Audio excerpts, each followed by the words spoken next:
você que me acompanha aí por este Brasil. Vamos falando sobre o direito previdenciário.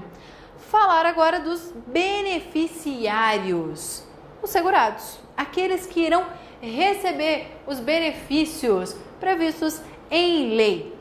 Nós temos duas classes principais quando a gente fala de segurado. Nós teremos os segurados obrigatórios e vamos ter os chamados segurados facultativos. Os obrigatórios, por exercerem uma atividade que tem uma remuneração, por serem trabalhadores, eles serão filiados obrigatoriamente ao regime geral de previdência social. Enquanto os facultativos são aqueles que não têm um vínculo, não tem uma remuneração. É a dona de casa, é o estudante, por exemplo, não tem uma atividade remunerada. Portanto, não são filiados de modo obrigatório e automático. Perfeito? Então, esses segurados obrigatórios, nós vamos dividir em empregado, empregado doméstico, contribuinte individual, segurado especial e trabalhadores avulsos. Cada um tem uma característica bem específica, dependendo do tipo de atividade, do vínculo que eles possuem com uma empresa. Eles serão considerados empregado, empregado doméstico, contribuinte individual.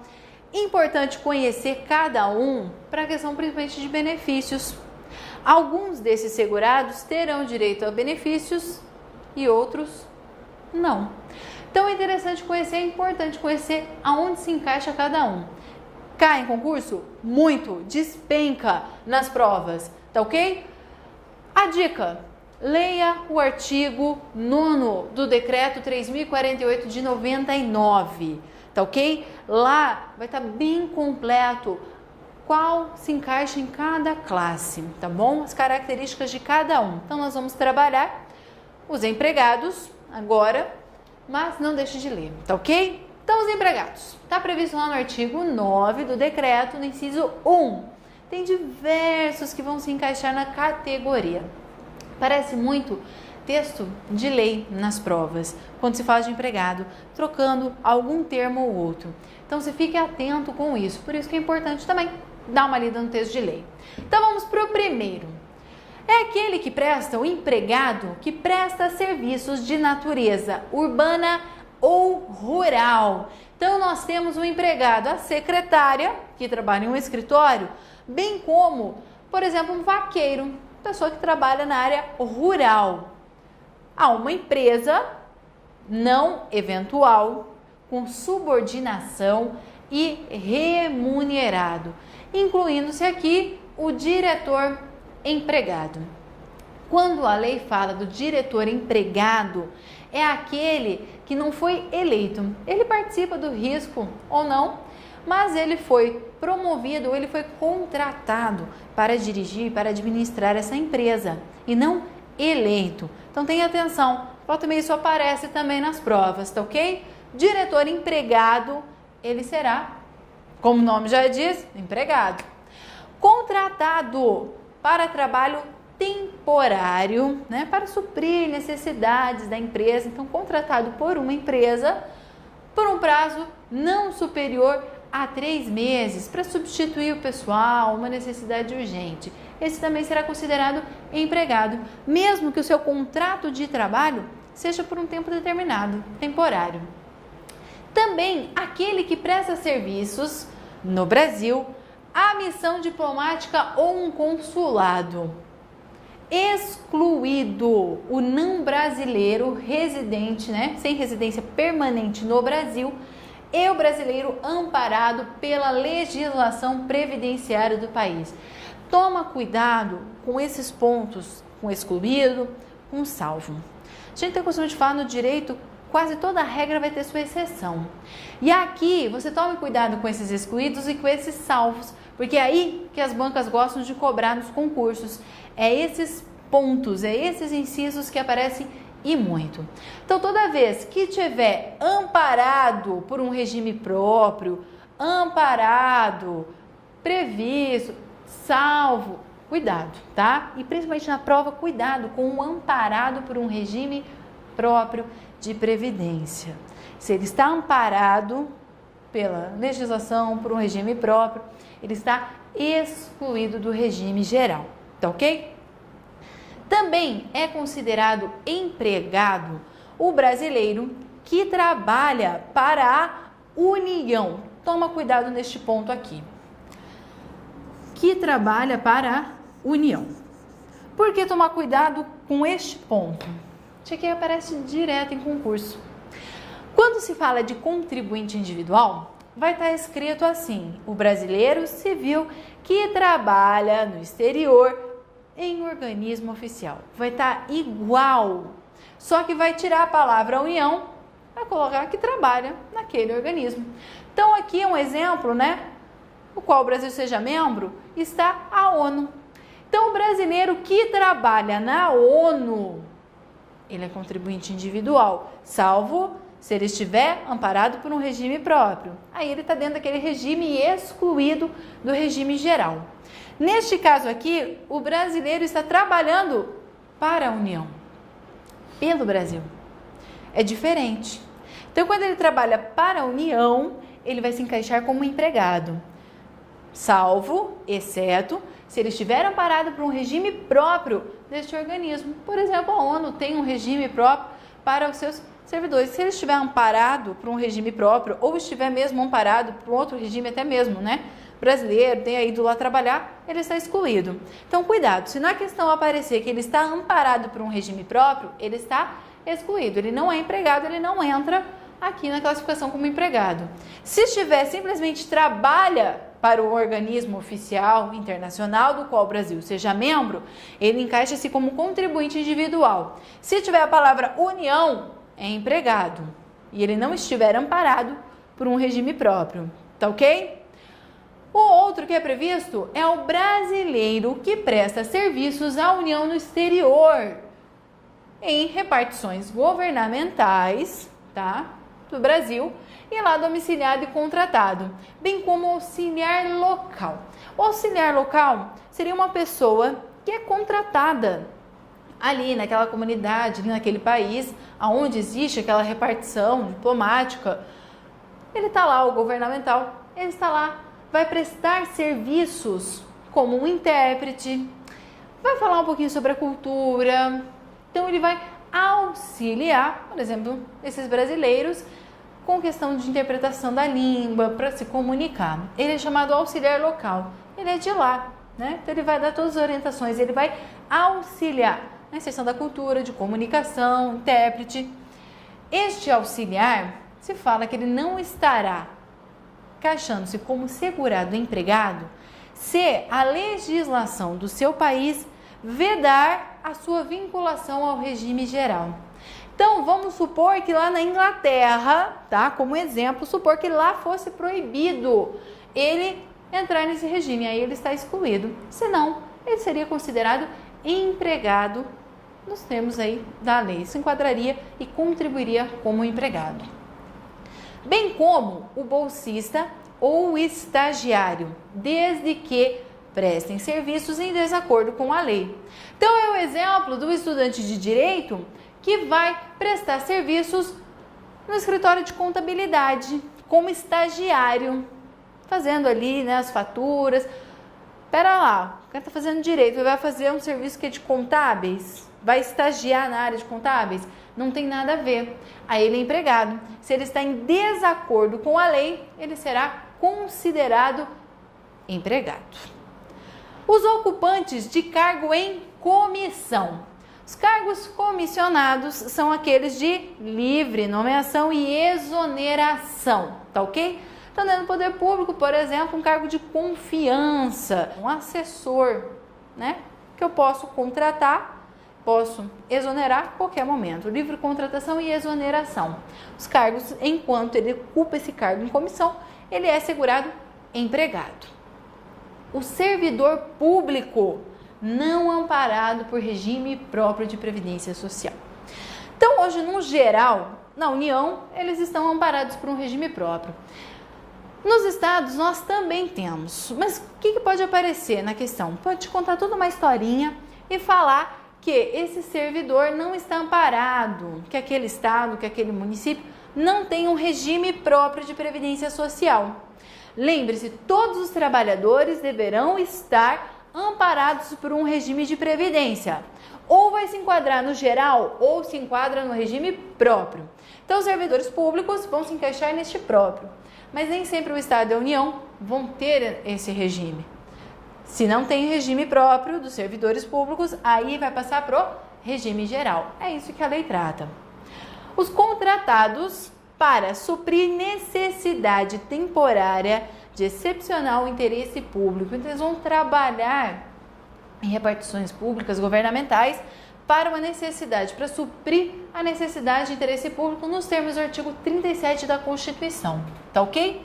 Empregados públicos, o pessoal que trabalha no Banco do Brasil e na Caixa também presta concurso? Claro, mas eles são considerados empregados públicos e estão vinculados ao regime geral de previdência social, ao INSS. Eles não têm um regime, não estão amparados pelo regime, por exemplo, próprio dos servidores da União. Eles são empregados públicos. Falou empregado público, é empregado vinculado, sim, ao regime geral de previdência social. Também aqueles que exercem mandato eletivo, vereadores, deputados, senadores, se não vinculados a um regime próprio de previdência social, serão considerados, sim, empregados. Estão filiados ao regime geral de previdência social. O empregado de organismo oficial internacional ou estrangeiro no Brasil, salvo também se coberto por um regime próprio de previdência social, bem como o trabalhador rural. Quando a gente fala do trabalhador rural, nós vamos ter as situações de safrista, tá? Então, aquele que trabalha por safra, para colheita, para aquela safra específica. E nós temos um outro tipo de trabalhador rural também por um curto prazo. Diferente daquele, por exemplo, o caseiro. Eu contrato um caseiro, eu tenho sítio e tenho o caseiro que vai administrar toda a minha fazenda, vai cuidar de tudo. Poderia ser considerado um vaqueiro, né? Ele é considerado um empregado rural. Aqui também, empregado rural. Mas aqui segue uma disposição um pouco diferente. Ele não se encaixa também no safrista, tá? Ele atende a outras necessidades do produtor rural de modo temporário. O contrato de trabalho dele não poderá ser superior a 2 meses no prazo de 1 ano. Ele também vai ser empregado. Então, ele vai trabalhar no máximo 2 meses e esses 2 meses ele se enquadra como empregado, contribui como um empregado, tá ok? Mesmo que depois ele volte até mesmo trabalhar em uma outra categoria, nem mesmo como empregado, volte a ser um contribuinte individual, por exemplo, tá ok? Neste período, contribui como um empregado. Então, é isso que é o principal que a lei nos prevê com relação aos empregados. Bem copia e cola texto de lei, a maioria, ou vai te contar uma história. Então, lembre dos detalhes e sempre preste atenção. Se não vinculado ao regime próprio de previdência social. Se a questão, nos casos que prevê a exclusão, se amparado por um regime próprio, está falando algo na questão ou não. Perfeito?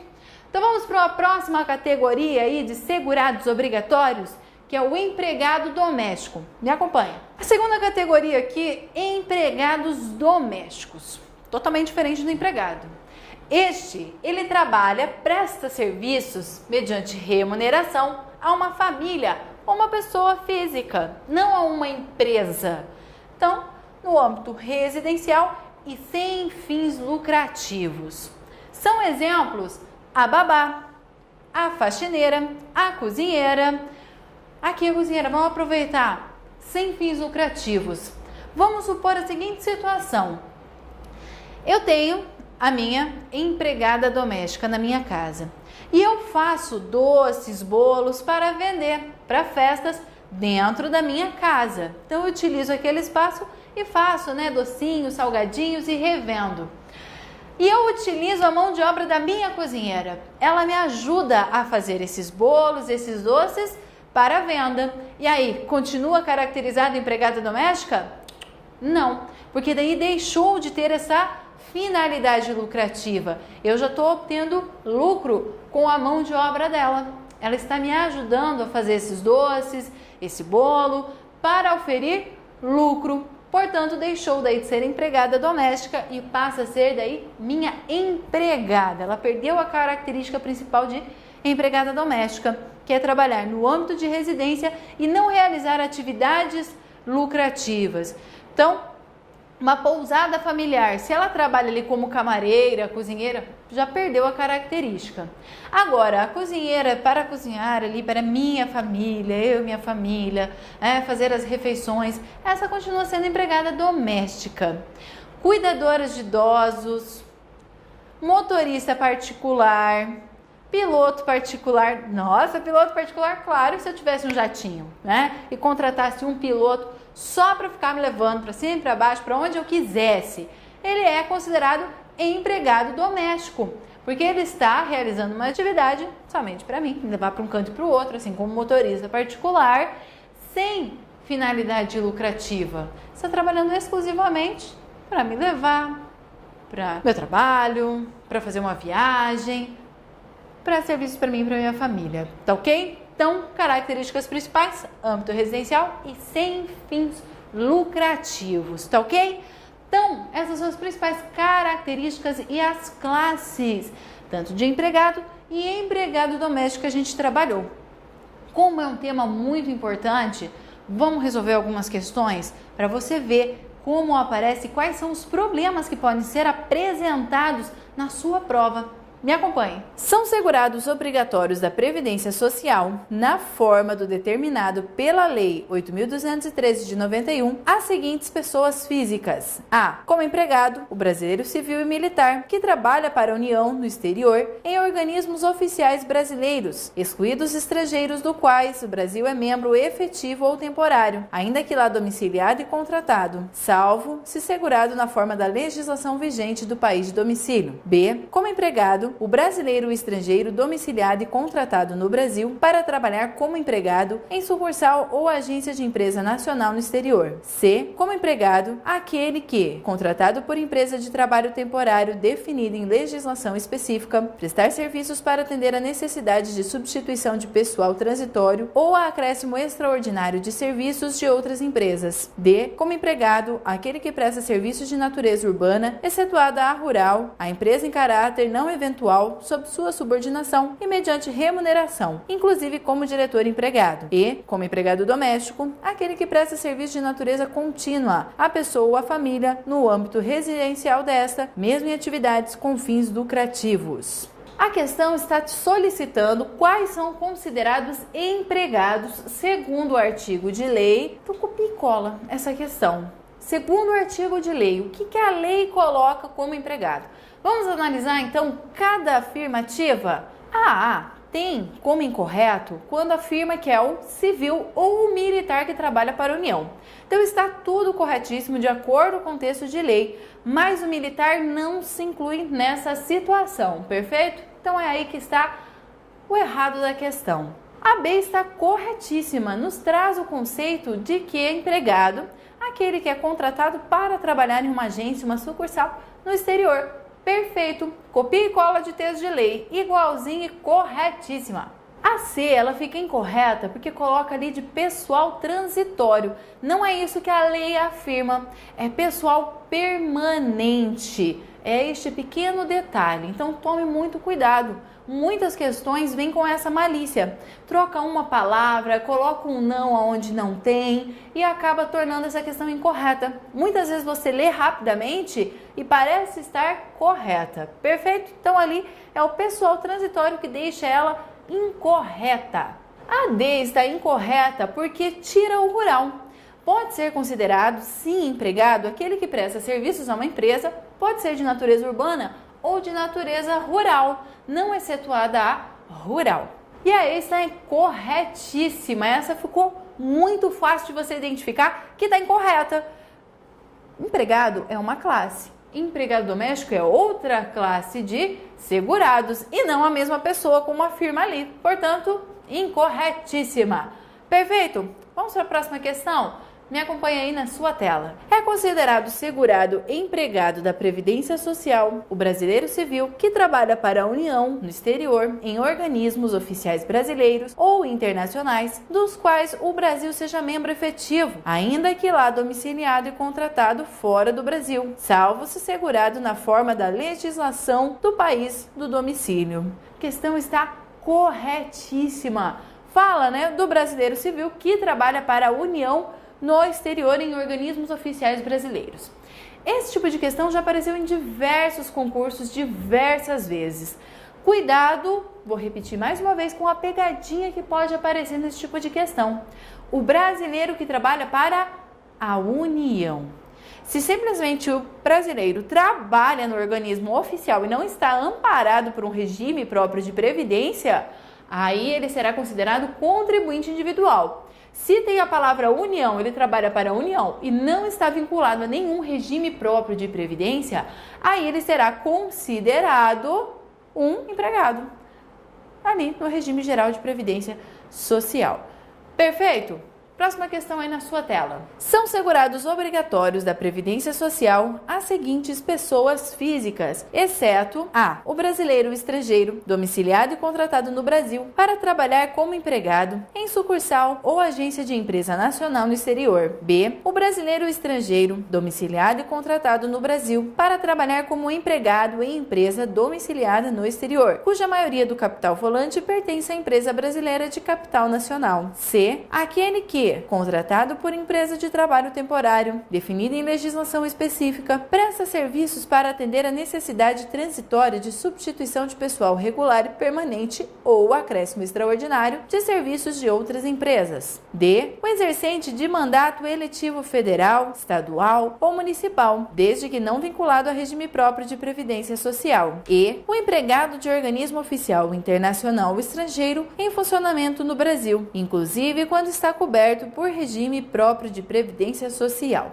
Portanto, a questão ela pede quem não é considerado segurado obrigatório no regime geral de previdência social. E elenca ali diversas figuras. Quem é o incorreto? O que se encontra ali na alternativa E, pois diz que ele está amparado por um regime próprio de previdência social. Toda vez que aparece que ele está amparado por um regime próprio de previdência social, automaticamente está excluído do regime geral, exceto no caso dele ser filiado como segurado obrigatório. Então, pode ocorrer a seguinte situação: ser considerado, estar ali amparado num regime próprio, ser servidor público, estar amparado em um regime próprio de previdência e também ser considerado segurado obrigatório para o regime geral. Vamos supor um servidor que não tenha impedimento nenhum para atuar como professor. Ele atuando como professor na iniciativa privada, ele fica vinculado, ele está filiado ao regime geral. Então pode ocorrer essas situações. Agora, se a questão, como ela está te trazendo ali, que ele está amparado, inclusive quando amparado, não. Em regra, ele está fora do regime geral. Perfeito? Então a alternativa E é que não está de acordo com a lei, está incorreta e é a nossa alternativa certa. Vamos para a próxima? Me acompanhe aí na tela. É segurado obrigatório da Previdência Social, na qualidade de empregado, o brasileiro civil que trabalhe no exterior para organismo oficial internacional do qual o Brasil seja membro efetivo, ainda que lá domiciliado e contratado, salvo quando coberto por regime próprio de Previdência Social. Mais uma vez, vem falando do regime próprio, ele está vinculado. Então vamos analisar os pontos aqui da questão. Primeira pegadinha, falando que é empregado brasileiro civil que trabalha para o organismo oficial. Não, ele seria contribuinte individual nessa situação, se ele não estivesse também amparado por um regime próprio de previdência social. Então fez ali o copia e cola de texto de lei, só que colocou empregado, quando na verdade ele seria considerado contribuinte individual. Perfeito? Vamos para a próxima? Me acompanha aí na tela. É segurado obrigatório do regime geral de previdência social o servidor público A, ocupante de cargo em comissão federal, mesmo que tenha vínculo efetivo com a União. B, o ocupante de cargo em comissão federal, que tenha vínculo efetivo com o município que dispõe de regime próprio. C, o titular de cargo efetivo na União que exerce concomitantemente atividade abrangida pelo regime geral, independente do valor de seus vencimentos. D, que ocupa exclusivamente cargo efetivo na União, quando seus vencimentos superem o teto do regime geral. E, que ocupa exclusivamente cargo efetivo na União, mesmo quando seus vencimentos superem o teto do regime geral. Então aqui está falando em que situação que o servidor público será considerado segurado obrigatório. Vamos analisar as alternativas? A fala que seria o ocupante, de cargo em comissão federal, mesmo quando ele tenha vínculo com a União. Se ele está vinculado, aí não, ele está excluído, perfeito? Está lá no artigo de lei. Então, se ele tem esse vínculo já com a União, já era. Ele está fora, mesmo ocupando um cargo em comissão. A B fala também do ocupante em cargo em comissão, que tenha exclusivamente um vínculo com um município. Não importa se o vínculo é com o município, com o estado, com a União, com o regime próprio, Não importa qual ente. Tendo esse vínculo, ele está fora, perfeito? Então, incorreta também a alternativa B. A C está corretíssima, que fala que é ocupante que concomitantemente também exerce a atividade abrangida pelo regime geral, independente do valor de seus vencimentos. Corretíssimo. Ele estará, sim, vinculado ao regime geral de previdência social. A D fala daquele exclusivamente ocupante de um cargo efetivo na União que seus vencimentos superem o teto do regime geral. Quando que a gente viu isso? Em momento algum. Ele tendo esse vínculo, ele estará abrangido por um regime próprio e não se fala em vencimentos. Se superar os vencimentos, está abrangido pelo regime geral. Também está incorreta. Aí ela faz aquele copia e cola, lá da D. Também está incorreta, Típico de questão tentando fazer você se confundir. Você pensa, nossa, tem duas ali bem parecidas, alguma das duas está certa, Não, as duas estão incorretas pelo mesmo motivo, tá ok? Próxima questão aí na tela. Considere que Maria José presta serviços habituais e contínuos para Cláudia no ambiente residencial desta, sendo certo que as atividades desenvolvidas não têm fins lucrativos. Nessa situação hipotética, Maria José é empregada doméstica e responsável pelo recolhimento de sua própria contribuição para a Previdência Social. Fala aqui o conceito da empregada doméstica. Perfeito. A Maria José, ela presta serviços habituais para Cláudia, em sua residência, não tem finalidade lucrativa. Até aí tá ok. A gente pode falar que ela é empregada doméstica? Com certeza. O que deixou incorreta essa questão? Quando fala que ela, sendo empregada doméstica, ela é responsável pelo recolhimento de sua própria contribuição. Não, a empregada doméstica não é responsável pelo recolhimento da sua contribuição. Quem é responsável é a Cláudia, que é a empregadora. Ela é que terá que fazer a retenção e o recolhimento das contribuições referentes à sua empregada doméstica, tá ok? Então a responsabilidade aqui é do empregador e não da doméstica. Mas o conceito de empregada doméstica na questão está correto? Está corretíssimo. A única parte que deixou incorreto foi isso, a questão dela ter que pagar suas próprias contribuições. Então, não é obrigação da empregadora. Perfeito? Encerramos então por aqui essas nossas questões falando sobre empregados e empregados domésticos. Excelentes estudos para você. Não deixa de dar uma lida lá no artigo 9º do Decreto 3048 e nos vemos numa próxima. Até mais!